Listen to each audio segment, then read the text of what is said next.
व्यक्तीची ओळख ही त्याच्या आडनावावरून होत असते. माणूस जन्माला आला की त्याचं नाव ठेवलं जातं, मात्र तो कोणत्या कुटुंबामध्ये जन्माला आलाय त्यावरून त्याचं आडनाव ठरतं.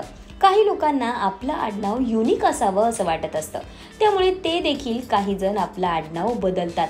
तसंच धर्म, जात, राहण्याचं ठिकाण यावरूनही आडनावं असतात. पण एक असं आडनाव आहे जे कोणत्याही जातीतील व्यक्तीचं असू शकतं असं म्हणतात.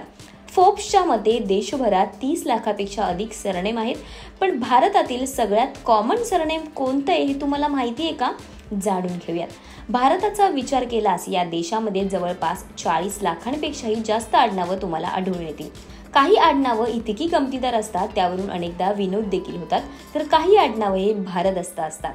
अशी आडनावं कॉमन असली तरी त्याचा एक वेगळा प्रभाव असतो. आज आपण एक अशाच कॉमन नावाची माहिती घेणार आहोत, जे आडनाव भारतातील सर्वाधिक लोकांचं आहे. देशातील सर्वात कॉमन आडनाव म्हणजे कुमार. कुमार हे नाव तुम्ही कोणत्याही राज्यामध्ये जा तिथं आढळून येणार.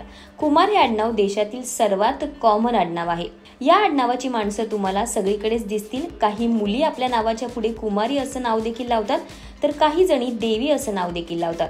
ही आडनावं देखील भारतामध्ये खूपच कॉमन आहेत. त्यामुळे कुमार हे आडनाव भारतातील सर्वात जास्त लोकांचं असावं असा अंदाज आहे.